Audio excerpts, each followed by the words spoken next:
সকালে ঘুম থেকে উঠেই একটাই চিন্তা যে আজকে কি রান্না হবে, সকালে কি খাওয়া হবে, দুপুরে কি খাওয়া হবে। তারপরে থাকে সমস্ত কাজকর্ম, বাসি কাজ, বেলার কাজ। এখন বাজে 11:30। আজকের ব্লগটা আমি এখন থেকেই শুরু করছি বন্ধুরা।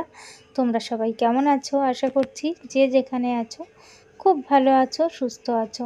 আমরাও মোটামুটি ভালোই আছি। এখন 11:30 থেকেই আজকের ব্লগটা শুরু করছি না।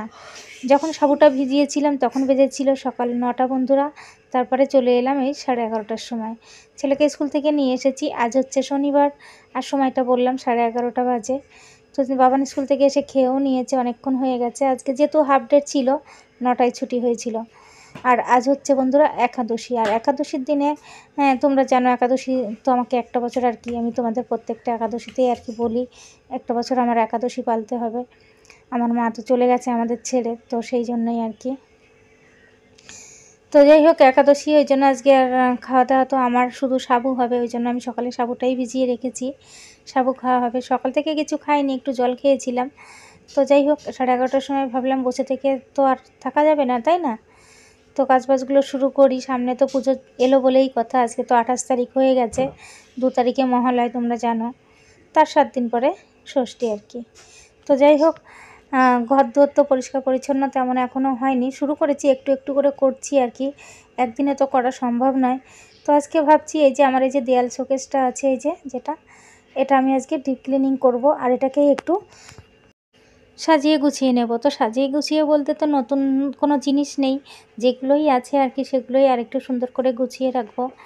তো নতুন নতুন কোনো জিনিস তো নিয়ে এসে ঘর সাজাতে পারবো না, তবে দৈহিক পরিশ্রম দিয়ে কিন্তু জায়গাটাকে পরিষ্কার পরিচ্ছন্ন করে আবার একটু সাজিয়ে গুছিয়ে রাখতে পারবো। তো যাই হোক, আমি ভাবলাম সব জিনিসগুলো এবার আমি নিচে নামিয়ে নিয়ে আসবো। নামিয়ে নিয়ে এসে আবার ভালো করে ভেতর দিকটা তো রোজ মোছা হয় না, ভেতর দিকটা তারপরে বাইরেটা উপরটায় অত দূর আমার হাতও যায় না। আজকে তো আমি টুলের উপর দাঁড়িয়ে আর কি কাজটা করছি। তো সমস্ত বাসনকোসন এখানে গ্লাস আর কি কাচের জিনিসই বেশি রাখা আছে আর কি, যেগুলো আমাদের রেগুলার কাজে লাগে না। তো যাই হোক, এগুলো সমস্ত আমি বের করে নিয়ে নিচে যে খবরের কাগজটা পেতে এইগুলো রেখেছি সেটাও চেঞ্জ করে দেবো। তো এক এক করে সমস্ত কাজগুলো করে নেব। আর তোমরা সবাই স্কিপ না করে আমার সাথে থেকো, পাশে থেকো, আমাকে সাপোর্ট করে নিয়ে এগিয়ে চলো। তো চলো বন্ধুরা, দেখতে থাকো।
তো বন্ধুরা, উপরটা সুন্দর করে দেখো আমি পরিষ্কার করে তারপরে নিচে খবরের কাগজ নতুন করে আর কি খবরের কাগজ আবার পেতে দিয়েছি, যেটা ছিল পাতা সেটা আমি ফেলে দিয়েছি আর কি।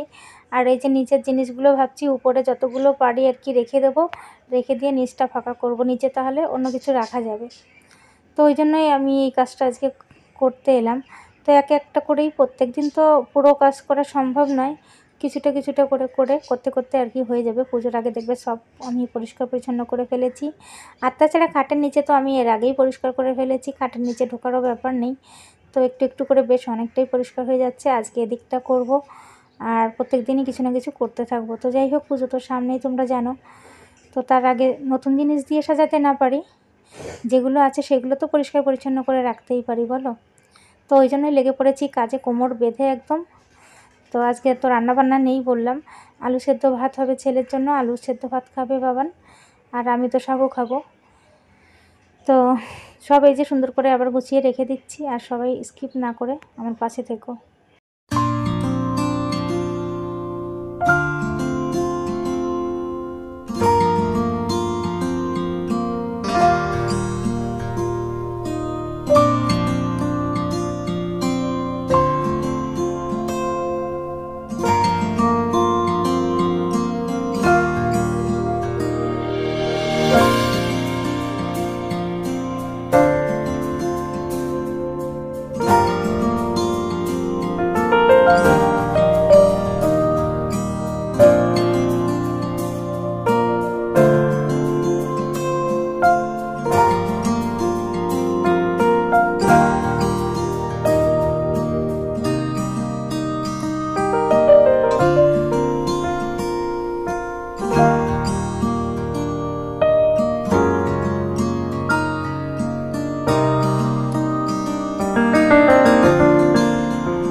উপরের র্যাকটা গোছানো হয়ে গেল। আর এবার নিচে নেমে পড়েছি। দেখো এবার নিচেরটা সমস্ত মানে উপরে দেখো আমি বেশিরভাগটাই তুলে দিয়েছি, নিচে যা যা ছিল আর কি, তো উপরে তুলে দিয়েছি। নিচে এবার দেখবে খুব কম জিনিস হচ্ছে, আরও কিছু জিনিস নিয়ে এসে আর কি রাখাও যাবে। তো যাই হোক নিচের পেপারটাও মানে খবরের কাগজটাও আমি তুলে দিয়ে চারিদিকটা নোংরাটা আর কি আমি পরিষ্কার করে নিচ্ছি। আর বাবানকে এখানে বলেছিলাম বই পড়তে, ছেলে তো কিছুতেই বই পড়তে চাইছে না। আর ওর যেহেতু ধুলে তো অ্যালার্জি আছে, একটুখানি বই নিয়ে বসেছিল, আবার উঠে এসেছে। তা বলছে মা আমি একটু বাইরে যাচ্ছি, আমার মানে হাঁচি হচ্ছে আর কি। তাই যাও সিঁড়িতে গিয়ে খেলা করো। তো চলে গেল বাইরে। আর আমি এদিকে সমস্ত কাজ সেরে আর কি তারপরে বাবানকে স্নান করাবো, খেতে দেবো, আমি নিজে খাবো আর কি। তো যাই হোক আমি তো তোমাদের বললাম সকাল থেকে আমি কিছু খাইনি, মানে চাটা জলও খাইনি বলতে গেলে আজকে, জানো তো। তো যাই হোক জল খেলেও না খালি পেটে অনেক সময় দেখা যায় গ্যাস হয়ে যায়। তো আমার যেহেতু গ্যাসের সমস্যাটা একটু বেশি, তো মানে ভেবে চিন্তে আর কি খেতে হয়। আর আজকে যেহেতু ওষুধও খাবো না, দিদি বলেছে একাদশী থাকলে ওষুধ খেতে নেই, তো ওষুধও খাবো না, ওই জন্যই আর কি যতক্ষণ যতটা কিছু না খেয়ে থাকা যায় আর কি। দুপুরে তো সাবু খাবো, আবার রাতে একটু সাবু খাই আর কি, এর মাঝে আর কিছু খাওয়া হয় না।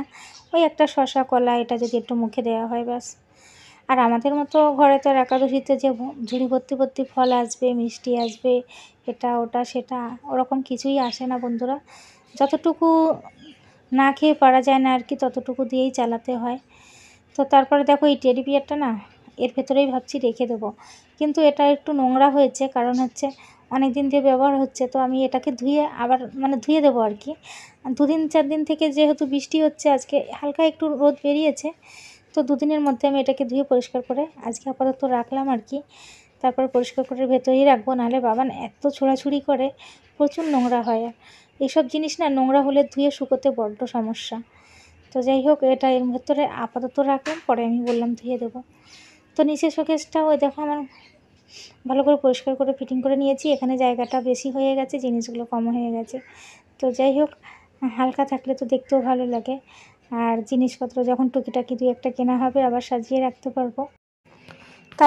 তালপাতার পাখাটাও আর একটু মুছে টুছে রাখলাম আর কি, ধুলো পড়েছিল। তো গরম যখন পড়ে আর কি, তারপরে আবার যখন কারেন্ট না থাকবে এইসব পাখাগুলোই লাগে আর কি কাজে।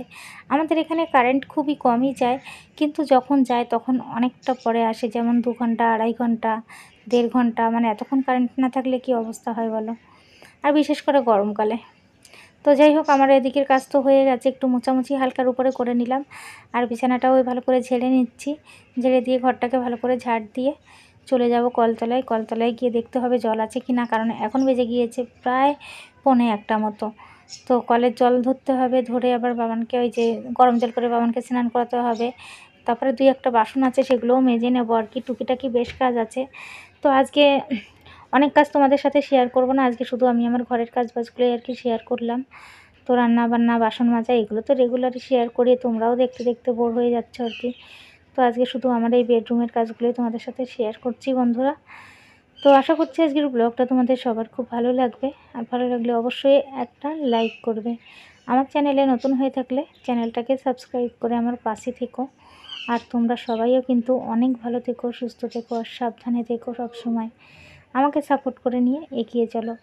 তো ঘর ঝাড় দেওয়ার পরে যতগুলো কাগজ নোংরা হয়েছে আমি একটা প্লাস্টিকে ভরে নিলাম, ওটা বাইরে রেখে দেবো, কালকে নোংরার গাড়িতে দিয়ে দেবো আর কি। আর এখন আমার এই যে ঘরটা ঝাড় দেওয়া হয়ে গেল, আমি তো তোমাদের বললাম সোজা যাব রান্নাঘরে, হাত দেবো, হাত দিয়ে গরম জল বসাবো, 2-4টে বাসন আছে মেজে নিয়ে বাবানকে স্নান করে নিয়ে এ ঘরে আসবো, কারণ ছেলেরও আজকে স্নান করতে অনেকটা দেরি হয়ে গেল। তারপরে দেখো বন্ধুরা চলে এসেছি সমস্ত কাজ সেরে, এখানে আছে সাবু, কলা, তারপরে আপেল, শসা, এসব দিয়ে সাবুটা মেখে নিয়েছি, খেতে বসে পড়েছি। আজকের মতো টাটা, আসছি আগামীকাল আবারও একটা নতুন ভিডিওর সাথে।